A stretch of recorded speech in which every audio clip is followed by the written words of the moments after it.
どうも、ワンピースの謎を解く仮面 YouTuber、ゆえてなんぼのゆでろんです。ありがとうございます。いいね。チャンネル登録してね。今回考えたいのは、またもや前回に引き続き、ルフィ油説、追加考察3回目、最終結論です。当たっているかどうかはわかりませんが、とりあえず引き続き、一緒に考えていきましょう。よろしくお願いします。ただしこうした非公式の考察を知ることによって、ワンピース本編を読む楽しみが損なわれると感じる方や、最新話1037を読んでいない人は、今すぐ動画をストップさせてください。よろしいでしょうか？行きましょう。まずはこちらの2つの動画から先に見てほしいのですが、これらの動画ではルフィの能力は本当は油なのかもしれないと考えました。さらにその油の能力はゴムゴムの実ではなく肉肉の実。いや、肉肉の実だと政府が名前を隠す意味がないので、太陽の神ニカを表すニカニカの実かもしれないとも考えました。そして小田先生は2022年に向けた年末のメッセージで、とにかくルフィ、主人公に注目してくださいと言っていました。そしてこの2つの動画にはまた秀逸なコメントが寄せられていたので、引き続き考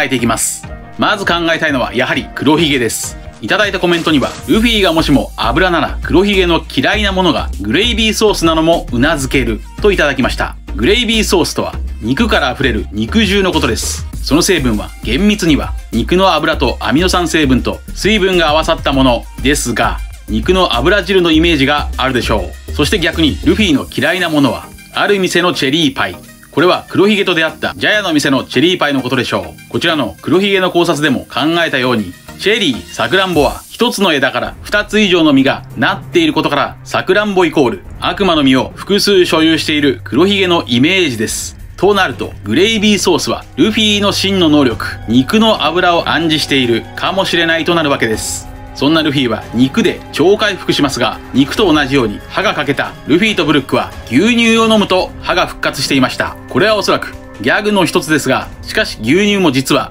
乳脂肪です。ルフィだけでなく、ブルックも回復したのは牛乳には丈夫な歯や骨を作るカルシウムも含まれているからでしょうか。となると、次に考えたいのはルフィは天然ゴムか合成ゴムかという問題です。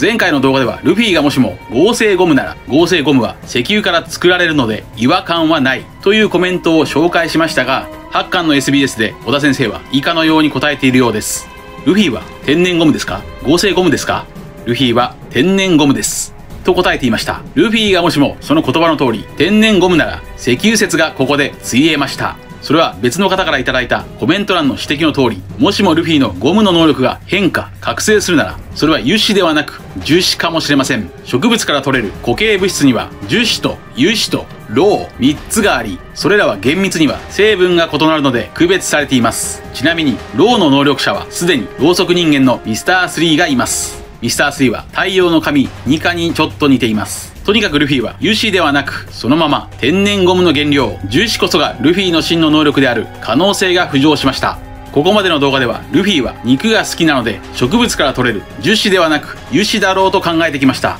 その方が過去のルフィの超回復や黒ひげの嫌いなものと辻褄が合うからですが、しかしウィキペディアによると、樹脂は植物由来のものだけでなく、動物や鉱物から得られるものも樹脂に含めることもあると書いてありますから、前回の考えを改めて天然ゴムの原料樹脂についても考えていきましょう。まずは天然ゴムの歴史から考えていきます。天然ゴムはこちらの動画でも言いましたが、大航海時代コロンブスによって伝えられました。1493年カリブ海の島を立ち寄ったコロンブスは、大きく弾むゴムボールを見て非常に驚いたといい、その不思議な物質をヨーロッパへ伝えました。そんな天然ゴムはゴムの木から取れる樹液、天然樹脂から作られたものですが、そんな天然樹脂は固まって化石になると琥珀になります。そこで琥珀を語呂合わせしましょう。琥珀の語呂合わせは文句なく琥珀。589話でしょう。589話のタイトルは風雲の志。ここではサボを失った幼少期のルフィとエースが自由を求めて強く生きることを決意しており、ルフィとエース、サボ3人の兄弟杯のシーンや海賊王に俺はなるという風雲の志が描かれていますから、超重要な回でしょう。そして琥珀は200度以上に加熱すると油状の琥珀油に分解されるそうです。琥珀は油になる。そして琥珀のラテン語はエレクトラム。その語源とは古代ギリシャのエレクトロ。そしてエレクトロの意味、それは晴れやかな太陽。太陽です。天然ゴムイコール天然樹脂。その天然樹脂の化石が琥珀。その琥珀を加熱すると琥珀油、油になり、琥珀とは古代ギリシャで晴れやかな太陽、人を笑わせ苦悩を解放する太陽の神ニカ。コメント欄ではゴムと油、そして太陽の神ニカが結びつかないという意見もありましたが、語呂合わせから読み解いて繋がってきました。そしてエレクトロは現在では静電気という意味で使われていますが、ワンピースではミンク族が使う電撃技がエレクトロですから、ミンク族、つまりズニーシャと太陽の神ニカやゴムゴムの実が繋がるエピソードが今後登場するかもしれません。そしてミンク族が変身して月の獅子スーロンになるなら、ルフィが変身すると太陽の樹脂になるという表裏一体。その姿は1年半前から考えている不動明かもしれません。さらに琥珀の子という漢字は王の虎と書く。つまり竜の王であるカイドウとの戦いは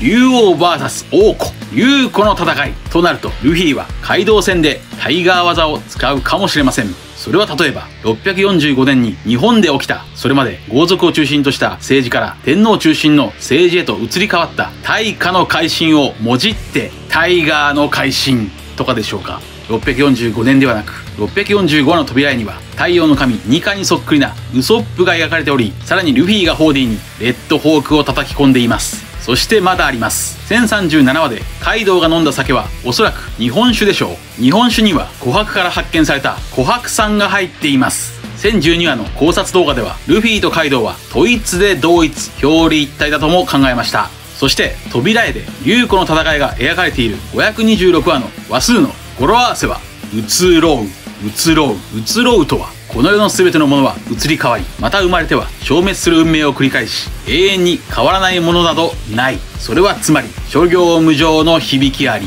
ルフィの能力は移ろう、移り変わるのでしょうか。そして589話琥珀では自由という単語が3度も登場します。コメント欄ではルフィが油なら、もしかしてそれは自由とは自由、自由、油というやや強引ながら面白い言葉遊びもいただきました。さらに琥珀とは古代から宝石として扱われています。その色はゴールド。ゴールディ・ロジャーが金色を表すなら、ルフィも同じ金色、飴色の琥珀。そう、ゴムゴムの実こそが宝石、秘宝だった。ゴムゴムの実はな、悪魔の実とも呼ばれる海の秘宝なんだ。コメント欄ではルフィが油なんてロマンがないという声もありましたが、ルフィが持つゴムゴムの実が実は宝石、琥珀、海の秘宝だったとしたらどうでしょうか。ロマンがあります。ゴムゴムの実こそが秘宝、富だった可能性。天然ゴムであるルフィの能力が覚醒するということは、ゴムであるルフィの中に眠る樹脂の化石、琥珀が加熱され、琥珀油に変わる。その化石は数百年間覚醒はしていない。ワノ国の鬼ヶ島では化石である恐竜が数多く登場していることもヒントかもしれません。そしてそのルフィの中に眠る化石は熱で溶かされて琥珀油になる。それはつまり逆流。ギアリバース。自動車のギアシフトにはバックするリバースギアがあります。ルフィの技、ギアとは歯車であり、ゴムゴムの実という運命の悪魔の実の歯車を逆回転させて、ゴムから樹脂の化石、琥珀を熱で戻して琥珀油、油にするイメージ。それこそがゴムゴムの実の覚醒でしょうか。そんなゴムゴムの実は太古の昔、おそらくニカニカの実とも呼ばれていた。つまり前々回と前回の動画ではゴムゴムの実は本当は油の実の能力だったと考えましたが、それは少し異なり、ゴムゴムの実が覚醒するとそれまで眠っていた油の能力が使えるようになるが正しいかもしれません。これならこれまで描いてきたゴムの描写と矛盾がなく、油の能力をルフィが使えそうです。前回の動画ではワノ国に上陸して眠っていたルフィがカニに起こされたと紹介しましたが、ワノ国の冒頭で眠っていたルフィがカニに起こされたなら、ワノ国の最終局面ではルフィの中に眠っている樹脂の化石、琥珀イコール晴れやかな太陽、太陽の神ニカが目を覚ます。カニとニカの表裏一体が成立します。どうでしょうか。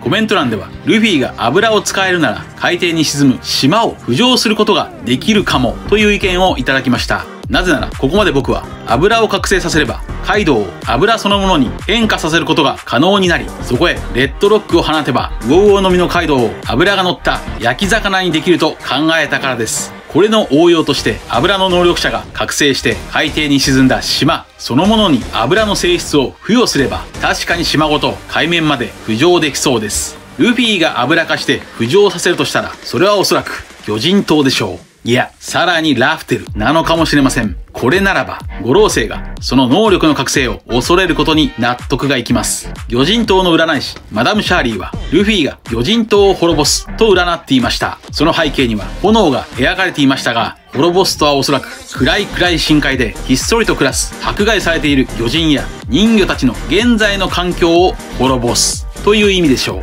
う。ルフィがもしも油の能力者で、それが覚醒して魚人島を丸ごと油化して海の上へ海王類が引っ張れば、それは乙姫の悲願太陽の元へが実現します。また魚人島だけじゃなく、もしも見えぬ最後の島ラフテルが海底の底に沈んでいたなら、ラフテルも島ごと浮上させることができるでしょう。さらに考えたいのは再び29話の扉絵です。ニカの語呂合わせはニカ29だと考え、29話には油の坂道が登場していますが、29話の扉絵でルフィはひっくり返っています。つまりゴム56はニカ29にひっくり返る。そして最後にワンピース公式動画も考えましょう。こちらの公式動画ではゴムゴムの実から始まり、次にドクロが登場し、そして酒で乾杯する3人が描かれ、そして意味深なシャンクスの影が登場し、そしてなぜか山賊ヒグマの手配書が一瞬登場して、その次に肉の塊がナイフで刺されて、それは運命を変える実というテキストが表示され、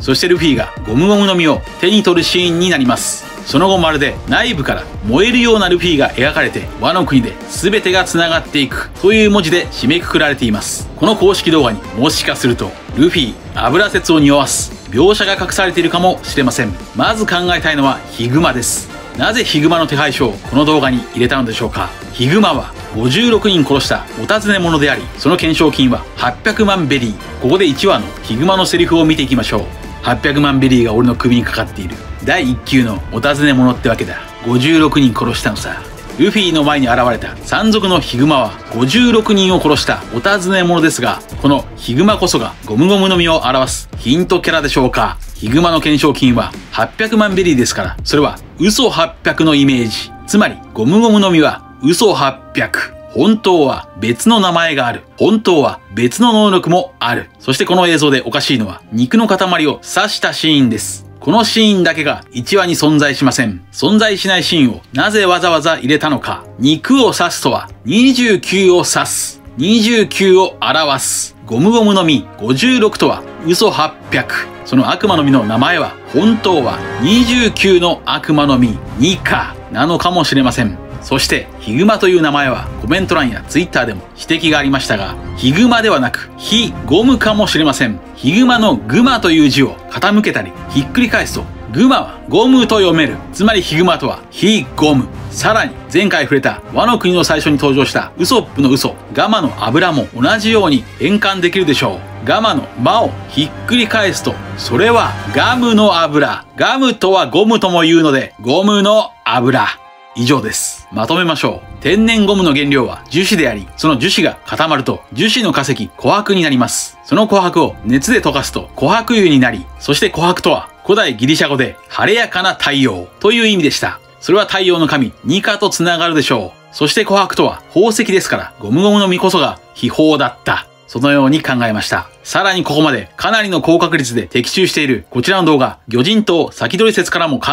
えると、魚人島の最後でホーディはオイル。ならばワノ国の最後にルフィはオイル。皆さんはどう思われましたか。ご意見や考察してほしいなどがあればコメント欄までよろしくお願いします。ありがとうございました。チャンネル登録やコメントよろしくお願いします。